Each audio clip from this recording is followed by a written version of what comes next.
అరే నాకు ఆకలేస్తుంది, వెళ్ళి తినేసి వస్తా, మీరు లోపల వచ్చి కూర్చోండి. డాడీ చెప్పునానా? ఆకలేస్తుంది, అన్నం పెట్టు డాడీ. కూర్చోనా, నేను తినిపిస్తాను. బాగున్నానా? బాగున్నాం. కూర్చోండి. తిన్నానా? ఇంకా ఎదమాటునా మదిలో ఎంతో దిగులే ఉన్నా ఎక్కడ వెళ్తున్నారా? నువ్వు తినమచ్చా, మేము బయట వెయిట్ చేస్తాం.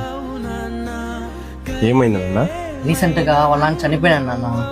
మనల్ని చూసి వాళ్ళ నాన్న గుర్తొచ్చింటాడు, అందుకే బాధపడి వెళ్ళిపోయినాడు. ఉన్నాను, ఒకసారి చూసేసి వస్తాను. విష్ణు వాళ్ళని చూడరా ఎంత బాగా తినిపిస్తున్నాడు. మనకు కూడా అలా ఉంటే బాగుంది కదరా. రే, నీకన్నా బాధ వచ్చినా కష్టం వచ్చినా చెప్పుకోవడానికి మీ నాన్న ఉన్నాడు. నాకు ఆయన కూడా లేదురా. ఏం రా లేచి వెళ్ళిపోయినారు? వాడికి వాళ్ళని గుర్తొచ్చాడు రా, అందుకే లేచి బయట వచ్చేస్తాం. మా నాన్నతో